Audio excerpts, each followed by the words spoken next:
My name is Sadie, and I am 28 years old, and I am a housewife. I have been working for the company where I have been working all my life, but I quit the company once I found out that I got pregnant. But the year our daughter Nicole was born, my husband, Kevin, said that he was going to work as a freelancer and left the company where he has been working at. I asked him repeatedly if he had any proper income by doing the work as a freelancer.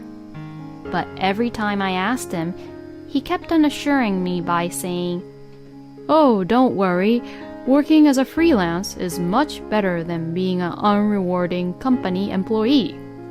And with that, he began working from home. At first, it seems that my husband's work was going well, as he was receiving jobs from multiple clients. But gradually, the amount of work orders which he would receive got really unstable. I felt that it was mentally tough to have a child while depending everything on my husband's unstable income alone.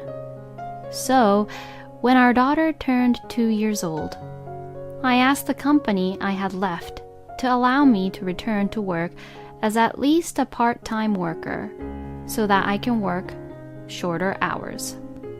And since I began my part-time job at the company, we have managed to make a stable living as a family. So, while I was at work, my husband would be the one to take care of our daughter. I was a little worried because my husband is a bit of a sloppy person who would quit his job all of a sudden. But when our daughter started kindergarten, he suggested and insisted that he would drop her off and pick her up as well from the kindergarten. Well, there is no rule that the wife should necessarily always be the one to always do the house chores, take care of the house, or take care of the child. So, like this, I convinced myself that there are many married couples with this style of marriage nowadays. But then, something feels a little off with my husband lately. I don't really know the reason why, but I have a gut feeling that there is something strange going on with my husband. My husband is always clutching onto his phone very close to him and staring at the phone screen with a huge grin on his face. And he even takes his phone into the toilet, or takes his phone while he's taking a shower or taking a bath. And now recently, he has been going out more and more compared to before. There was this one incident where my husband even went out during the day while leaving our daughter behind. And when our daughter tried to pick up something which was on a shelf, she climbed up on the chair, fell down, and broke her arm. To what had happened, I said to my husband, "Why didn't you take care and look after Nicole properly? I can't believe that you would even go out and leave Nicole all by herself." And to this, my husband said, "What? I can't even have my own time to relax by myself? What are you talking about when you put all the responsibility of raising our daughter only on me?" And he got really angry at me. "You're such a pain in the ass. Women like you make me so pissed off." Kevin would say all these kind of things just to defend himself, and to me, everything he said was completely unbelievable. It feels like my husband has completely changed his mind to another woman and does not care about me or our daughter at all. I was so shocked and stunned at the situation that I felt as if there was a huge hole in my heart, which was being filled with anger and sadness. Since that incident, my husband has been staying out frequently, not even coming back home for the night without any hesitation. saying that he had to go out to collect data for his work. The last time Kevin came back home while he stayed overnight somewhere, which he won't even tell me where he stayed the night, he clearly had a hickey on his neck, and it was so visible that it felt like as if he was trying to show it off. Seeing this, I was completely sure about what Kevin has been doing. I don't need a guy like him, and I just really want to divorce him as soon as possible.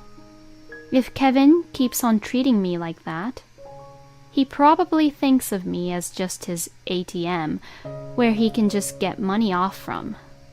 When I thought like that, I was just so frustrated and disappointed that Kevin had thought of me that way. I wanted to get away from him in a way that was advantageous to me, and that would make my life stable after our divorce. So, I tried to find out more about my husband and his affair. But he was very thorough about hiding what he has been doing and what he had done, and did not leave any kind of evidence back at home. The other day, while my husband was sleeping, I secretly took his finger and opened the fingerprint authentication on his phone and looked at his phone to check his messages. But to my surprise, the conversation with the woman who seemed to be having an affair with him was nowhere to be found, as he seems to delete the chat and the data every day before going to bed.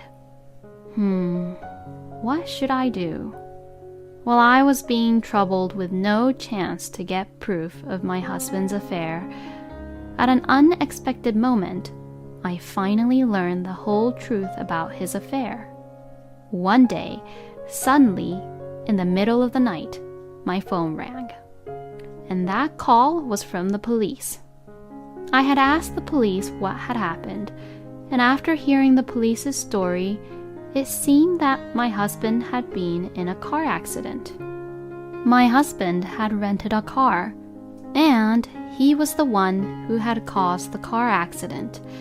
And not only my husband, but also a woman who was a passenger in the car was seriously injured and taken to the hospital. And that woman, I'm sure, was whom Kevin was having an affair with. On the day Kevin had left, he said that he was on a business trip for an interview for his job. But the truth was that Kevin was actually on a trip with the woman who he was cheating on me with. I almost went hysterical with anger, but I managed to calm myself down. Called my parents, asked them to take care of our daughter, and hurried to the hospital where Kevin and his mistress was. The receptionist at the hospital told me that neither Kevin nor the woman were both in life-threatening condition, which was a relief. But according to the doctor who was in charge of Kevin and the mistress, had told me that there was a possibility that my husband would not be able to walk and use his legs permanently due to the impact of the accident. And even if he recovered from his injuries, he would probably have to live his life in a wheelchair. I also asked about the condition of the woman who was in the car with Kevin. The doctor did not give me any details, but she said that the window of the car was broken and that a piece of the window glass had pierced her face, which left a huge scar on her face. The doctor also said that the woman had a neck injury from the impact of the collision, and that she was currently lying on the bed with her neck immobilized. I felt a little bit sorry for Kevin's mistress because she is a woman who now has a huge scar on her face. But at the same time, I felt in my heart that that is what she deserves, since she got karma. When I entered the hospital room, which was a 2-person room, I saw Kevin and the woman who appeared to be his mistress sleeping on the bed side by side. The nurse said that normally men and women would have separate rooms, but this was the only room available for now, which is why they were both put in the same room, because they were riding in the same car. I stood in front of the woman and looked at her face. Oh, I think I have seen her somewhere before, maybe. Then, as I thought to myself, I had realized that this woman is our daughter's kindergarten teacher. So, in other words, my husband was having an affair with the kindergarten teacher. No wonder my husband insisted at that time that he would be the one to take our daughter to and from kindergarten every day, which was pretty unusual of him to even suggest. And now that I think about it, Kevin had also insisted on going to parent-teacher conferences. And so like this, everything made all sense to me now. My husband seemed to wake up and noticed that I was there and said, "Oh," in a quiet voice. "I knew that you were cheating on me, but I didn't really realize that you were cheating on me with our daughter's kindergarten teacher." "Oh, no. This is... Well, she is really beautiful and very nice, so I guess I couldn't really help it, you know."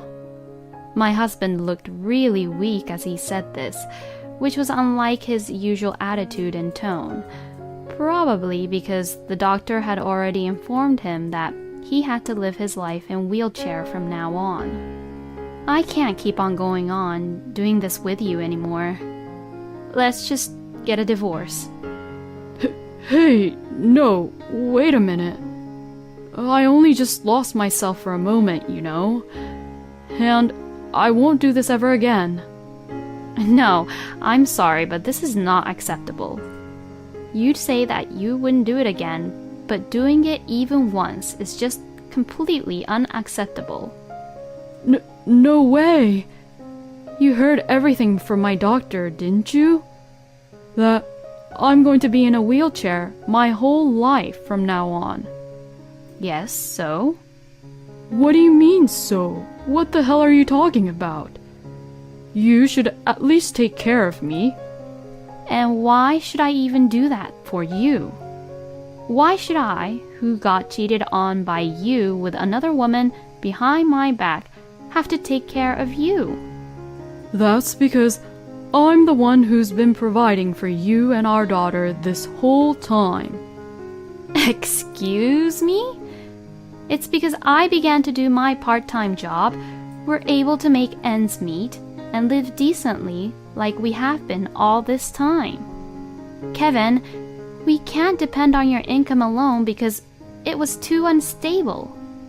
Have you even forgotten the times when you were only earning $1,000 or $500 a month?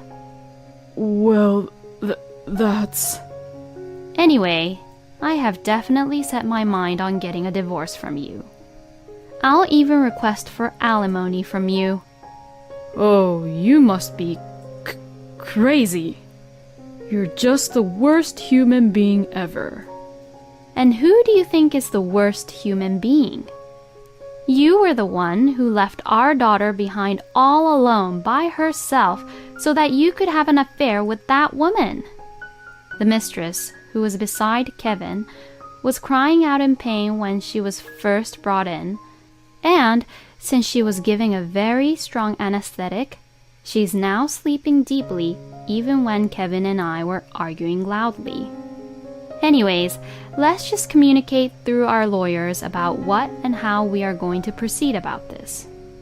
With saying that, I left the hospital room. Well, I am definitely going to be busy from now on. First comes divorce, then I'll have to also request for alimony and the child support. I have to make sure I get everything on what I was entitled to. I also went back home to my parents' place and explained to my parents about what had happened. They were both very angry with what had happened and said, "I'll take care of our grandchild, and you can also come back here now, Sadie." And the next day, I went to the kindergarten to turn in all the documents for my daughter Nicole, as she will no longer go to that kindergarten anymore. When I got there, there was a bit of a commotion in the kindergarten because that teacher, who was Kevin's mistress, had not arrived yet. No one would know that she was in the hospital and even sleeping in the same room as my husband. I looked at the commotion as I finished handing in the necessary documents and finished the paperwork, and I was just about to leave the kindergarten. Then, that was when Tammy, a mother to a really good friend of Nicole, came up and began talking to me. "Oh, how rare of you to be here. Your husband is the one who comes here all the time." So, I explained that my husband had been in a car accident. Then to that, Tammy said, "Oh, really? Well, I'll go visit Kevin at the hospital the next time with my husband." Using this as a great opportunity, I told her that the person who was also in the same car with Kevin was also being hospitalized in the same room. And I also told Tammy to go visit them as soon as possible, as I knew that they would be happy to see her. And so, it seems like Tammy had visited Kevin and his mistress that Saturday. At that time, Kevin and his mistress were still in the same room, which is why soon after Tammy visited the hospital, I got a call from her right away. I acted like I was crying over the phone and told Tammy that my husband was actually having an affair with the kindergarten teacher. You know, Kevin had even lied to me about going on a business trip, but actually, he had gone on a road trip together with that kindergarten teacher behind my back. And even the other day, Kevin had left our daughter Nicole at home all alone so that Kevin and that teacher could meet up with each other. So that's why I decided to get a divorce with Kevin, move back home to my parents, and move my daughter to a different kindergarten. Since Tammy has a strong sense of justice, she was outraged about what had happened and said, "That's totally unacceptable." And after that, it seems like the story quickly became known throughout the whole kindergarten. So as a result, the teacher, who was Kevin's mistress, had to quit the kindergarten. And that teacher is now suing Kevin for causing the accident, which left her face scarred for life. Then, Kevin called me once saying, "Please help me." But, of course, I ignored him by saying, "That's none of my business anymore." I also told Kevin that the only thing I would talk to him about is the divorce and alimony and child support, and hung up the phone on him. For a while after that, Kevin was reluctant to divorce me, but his lawyer finally persuaded him into it, and he finally signed the divorce papers. After that, I took what I could get for the alimony and child support, and Kevin also agreed to the promise where he would never see my daughter at all in the future. My lawyer told me that Kevin had been whining and crying the whole time, begging my lawyer to tell me that Kevin would never do this again and that he wanted me back as his wife. If Kevin needed me like that, then he should have taken care of me properly from the beginning, and not do anything stupid and disgusting like cheating on me with another woman behind my back. I apologized to my lawyer saying, "I am truly sorry for the trouble I have caused you." Anywho, I received $30,000 from my ex-husband and $20,000 from Kevin's mistress as alimony. As for Kevin's mistress, it seems that she was very confident about how she looked, and because of that, She had no confidence anymore because of that huge, hideous scar which is now on her face, and she's no longer able to go outside that freely compared to before. Now, it seems like Kevin's mistress is back at her own parents' house, and she supposedly shut herself into her room most of the time. And as for my ex-husband, since he was hospitalized and was unable to work for a while, most of his clients are gone, and now he does not have any jobs as a freelancer anymore. Actually, it seems like Kevin was forced to pay a penalty fee because he was unable to work on some of the projects due to the accident and missed the deadline for the contract. And currently, my ex-husband is penniless and is now living at home in a wheelchair with his parents taking care of him. Being in such a situation like that and being a man who got divorced because of his own affair and what he had done, it is probably very difficult for Kevin now to be in a new relationship. This is what Kevin and his mistress deserves for what they did. And on the other hand, I was able to work with shortened hours to full-time, and then back to being a full-time employee again a year later in the company I have always been working at. And now I make enough money to even support my daughter all on my own. I will continue to work hard while watching my wonderful daughter grow up. Thank you for watching until the end. Please subscribe to our channel. We hope to see you in our next video.